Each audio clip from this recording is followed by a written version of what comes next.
ఉన్న బంగారాన్ని విడిపించి ఆ రోజు ఆన్లైన్ రేటుకే మేము కొంటాం. Sharma gold company. నమస్కారం. కార్తీక పురాణం 12వ అధ్యాయంలోకి ప్రవేశించాం. 12వ రోజు పారాయణ.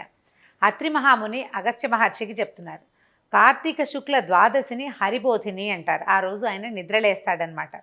ఆ ఒక్క పర్వతిథి వ్రతాచరణం చేస్తే అన్ని తీర్థాలను స్నానం చేసిన, అన్ని విధాలైన యజ్ఞాలను ఆచరించిన కలిగే పుణ్యమే లభిస్తుంది. విష్ణువు పట్ల, ఏకాదశి పట్ల భక్తిని కలిగిస్తుంది. సూర్యచంద్ర గ్రహణ పర్వాల కంటే గొప్పది, ఏకాదశి కంటే 100 రెట్లు మహిమాన్వితమైనది అయినటువంటి ఈ ద్వాదశి నాడు ఏ పుణ్యం చేసినా, పాపం చేసినా అది 1,000,000 రెట్లుగా పరిణమిస్తుంది. అంటే ద్వాదశి నాడు ఒకరికి అన్నం పెడితే 1,000,000 మందికి అన్నదానం చేసిన పుణ్యం. ఒక్క మెతుకు దొంగిలిస్తే 1,000,000 మెతుకులు దొంగిలించినటువంటి పాపము కలుగుతాయి. ఒకవేళ ఏ రోజైనా ద్వాదశి ఘడియలు తక్కువగా ఉన్న పక్షంలో ఆ స్వల్ప సమయాన్నైనా పారణకు ఉపయోగించాలే కానీ ద్వాదశి దాటిన తర్వాత పారణ పనికిరాదు. సరే, పుణ్యాన్ని కోరేవారు ఎవరైనా సరే ఏ నియమాన్నైనా అతిక్రమించవచ్చు, కానీ ద్వాదశి పారణని మాత్రం విసర్జించకూడదు. ఏకాదశి తిథి నాడు ఉపవాసం ఉండి మరునాడు ద్వాదశి తిథి దాటిపోకముందే పారణ చేయాలి. తద్వారా కలిగే శ్రేయస్సుని శేషసాయి చెప్పాలే కానీ శేషుడు కూడా చెప్పలేడట. ఇందుకు అంబరీషుని కథే ఉదాహరణ. ద్వాదశి వ్రతాచరణ తత్పరుడు, పరమ భాగవతోత్తముడు అయినటువంటి అంబరీషుడనే మహారాజు ఒకనొక కార్తీక శుద్ధ ఏకాదశి నాడు ఉపవసించి మర్నాడు ద్వాదశి ఘడియలు స్వల్పంగా ఉన్న కారణంగా తిథి దాటకుండానే పారాయణ చేయాలనుకున్నాడు. అదే సమయానికి దూర్వాస మహర్షి వచ్చి ఆనాటి ఆతిథ్యంలో తనకు కూడా భోజనం పెట్టవలసిందిగా కోరాడు. అంబరీషుడు ఆయన్ని ద్వాదశి పారణకి ఆహ్వానించాడు. ద్వాదశి పారణ చేసినా నాతో కలిసి భోజనం చేయండి అని చెప్పాడు. దూర్వాసుడు తక్షణమే నదికి స్నానానికి వెళ్ళిపోయాడు అనుష్ఠానం కోసం. అలా వెళ్ళిన రుచి ఎంతసేపటికి రాలేదు. దాంతో అంబరీషుడు ఆతృతపడ్డాడు. ఈ రోజున ద్వాదశి ఘడియలు స్వల్పంగా ఉన్నాయి, కాలాతిక్రమణం కాకుండా పారణ చేయాల్సి ఉంది. అతిథి వచ్చే వరకు ఆగటమేమో గృహస్థ ధర్మం, దానిని వదల్లేడు. రాజధర్మం కూడా, రాజులు తప్పక బ్రాహ్మణుల్ని గౌరవించాలి, ఋషి మునులను గౌరవించాలి. పైగా ద్వాదశి పారణకు పిలిస్తే వారితో కలిసి పారణ చేయాలి, అది నియమం అన్నమాట. ద్వాదశి దాటకుండా పారాయణ చేయటమే ఈ వ్రతం యొక్క ధర్మం. ఈ పారణ అంటే భోజనం అన్నమాట, లేదా ఏదైనా స్వల్పమైన ఆహారమైనా తీసుకోవాలి, దీన్ని వదులుకోలేడు. అది కాకుండా ద్వాదశి వ్రతాన్ని ఉల్లంఘించిన వాడు విష్ణు భక్తిని విసర్జించిన వాడవుతాడు. ఏకాదశి నాడు ఉపవాసం చేయకపోతే ఎంత పాపమో, ద్వాదశి నాడు పారణ చేయకపోతే అంతకంటే రెట్టింపు పాపమట. పైగా ఇంతకుముందు చేసినటువంటి 12 ద్వాదశుల యొక్క పారణ మహాపుణ్యం కూడా హరించుకుపోతుంది. జన్మాంతర పుణ్యబలం క్షీణిస్తుంది. అన్నిటికంటే ముఖ్యంగా విష్ణు విరోధ భీతి కలుగుతుంది. ద్వాదశి పారణ చేసి తీరవలసిన క్రియ. అందువలన ప్రాణావసానమైనా సరే ద్వాదశి పారణ చేయటమే కర్తవ్యం. తద్వారా సంక్రమించే బ్రాహ్మణ శాపం వల్ల కల్పాంత దుఃఖం కలుగుతుంది.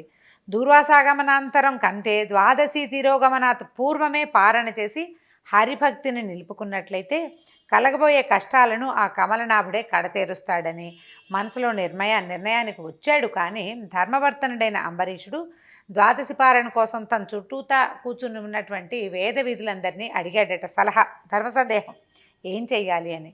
కొంచెం ఆయన మనోవ్యథగా ఉంది, ఆయనకి చింతగా ఉందన్నమాట. ఈ సమస్యను విన్న విప్రులు ఏమన్నారంటే, పుస్తకాలన్నీ తిరిగేశారు, అన్నీ ఆలోచించారు, అంటే మనసులోనే తిరిగేసుకున్నారు. ఆలోచించి ఏమన్నారు, సర్వేశ్వరుడైన భగవంతుడు సమస్త జీవుల యందున జఠరాగ్ని రూపంలో ఉన్నాడు. ఇది మనకి భగవద్గీతలో చెప్తారు. మహానుభావుడైన శ్రీకృష్ణుడు మనకు చెప్పారనమాట. వైశ్వానరో భూత్వ ప్రాణినాం దేహమాశ్రిత అని, ప్రాణుల దేహాల్లో వైశ్వానరాగ్ని రూపంలో జఠరాగ్నిలో విష్ణువు భగవంతుడు ఉంటాడు. కాబట్టి ప్రాణవాయువు చేత ప్రజ్వలింపబడి చేయటం వల్లే ఈ జఠరాగ్ని జీవులకు ఆకలేస్తుంది. దాని తాపమే క్షుత్పిపాస బాధగా చెప్పబడుతుంది. అది జీవలక్షణం.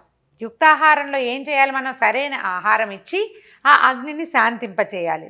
జీవులతోటి స్వీకరింపబడినటువంటి భక్ష్య భోజ్య చోష్య లేఖ్య రూప అన్నాదులని వారిలోని అగ్ని భుజిస్తాడు.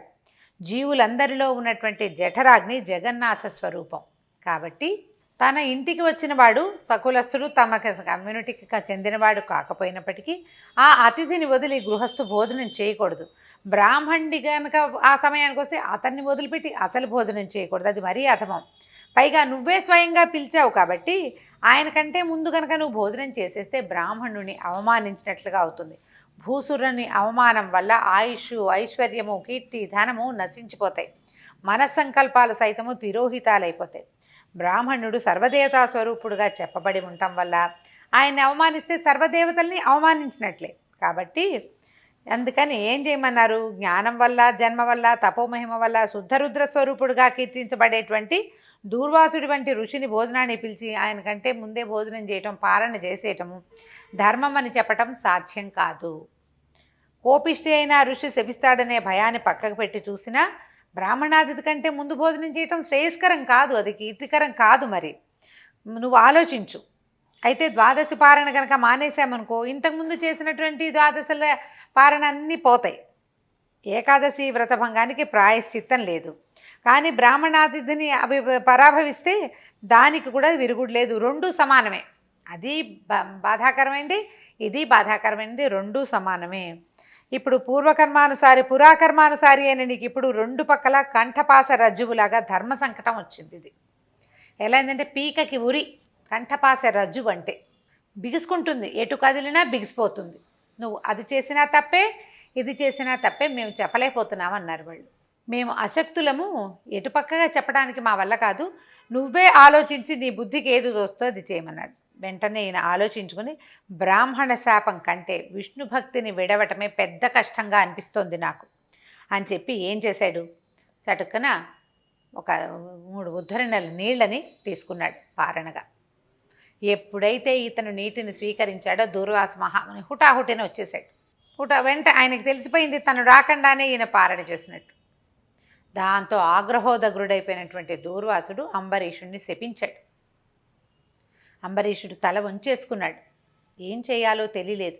ఈ అంబరీషుడు ఎదురుగుండా నిలబడిన దూర్వాసుడు తన జటలలోంచి ఒక జటని పీకి నేల మీద వేసి దాంతో నుంచి కృత్య అనే ఒక రాక్షసిని సృష్టించాడు. అది జటల భూతం అన్నమాట.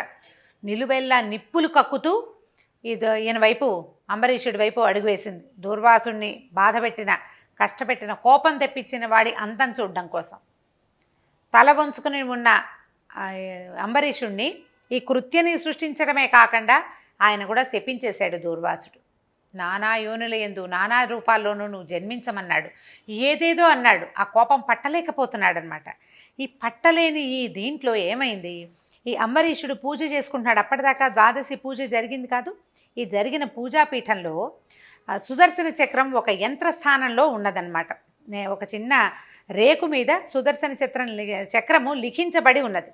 ఎప్పుడైతే ఈ కృత్య, ఈ దూర్వాసుని శాపము రెండు అంబరీషుణ్ణి తాకేసరికి ఈ కింద చక్రంలో స్థాపించబడి ఉన్నటువంటి సుదర్శనానికి ప్రాణం వచ్చేసింది. ఒక్కసారి లేచి, ఎట్లా అంటే ఒకే ఒక దెబ్బకి లేచి వచ్చేసింది అనమాట. ఆ లేవటము జగదేక శరణ్యము, జగదేక భీకరమైన సుదర్శన చక్రం ముందు కృత్యని ఖండించేసింది. కృత్య నిప్పులు ఉరుగుతోంది.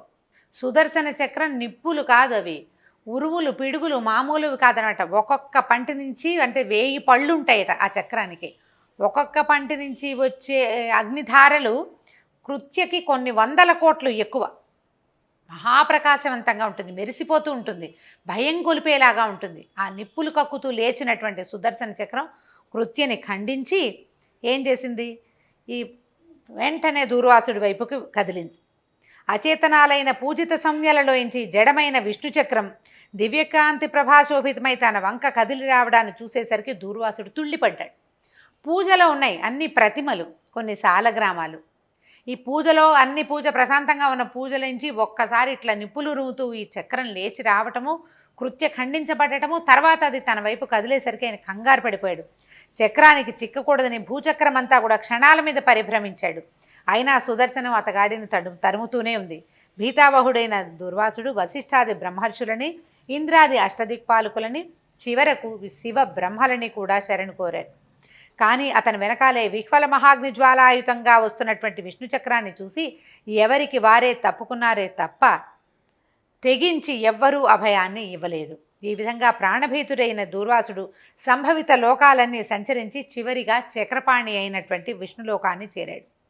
హే బ్రాహ్మణ ప్రియ, మాధవ, మధుసూదన, కోటి సూర్యులతో సమానమైన కాంతిని, వేడిని కలిగిన నీ సుదర్శన చక్రం నన్ను చంపడానికి నన్ను తరుగుతోందయ్యా.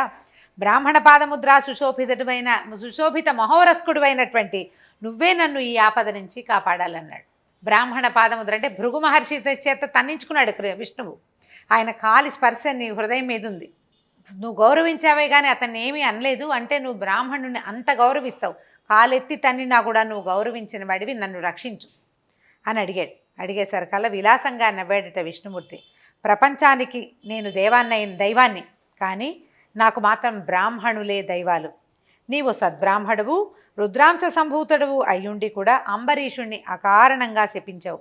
పారణకి వస్తానని చెప్పి స్నానార్థంగా వెళ్ళి నువ్వు సకాలానికి చేరుకోలేదు. ఆలస్యంగా రాదలుచుకున్న వాడివి నీకోసం ఎదురు చూడకుండా 12 ఘడియలు గతించిపోకుండా పారణ చేయటానికి అనుమతినైనా ఇవ్వలేదు.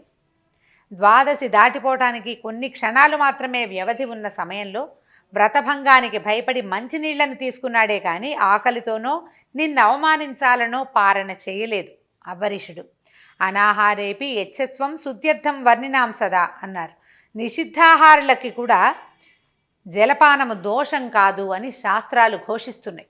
శాస్త్రం చెప్తోంది జలపానం ఎప్పుడూ దోషం కాదు. అదేమంత తప్పని నువ్వు శపించావు? నువ్వెంత కటువుగా మాట్లాడినా అతను వినయపూర్వకంగా నిన్ను శాంతించమని వేడుకున్నాడే కానీ కోపగించుకోలేదు. అయినా సరే నువ్వు మోక్షువైన అతగాడిని నువ్వు 10 దుర్భర జన్మలు పొందమని శపించావు. ఈయన శపించిన వాక్యం అది, 10 దుర్భర జన్మలు పొందు అని. నా భక్తుల్ని రక్షించుకోవటం కోసం నీ శాపాన్ని నిమిషంలో తిప్పేయగలను, కానీ బ్రాహ్మణ వాక్యం వట్టిపోయిందనే లోకాపవాదం పనికిరాదు.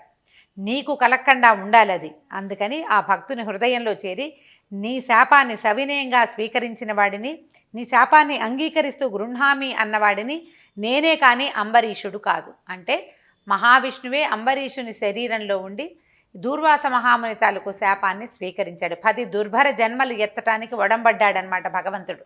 అతనికి నీవిచ్చిన శాపం సంగతే తెలియదు. నీ శాపం ప్రకారంగానే ఈ కల్పాంతాన దుష్టుడైన శంఖాసురుణ్ణి సంహరించేందుకు, శిష్టుడైన మనువుని ఉద్ధరించేందుకు మహామత్స్యంగా అవతరిస్తాను.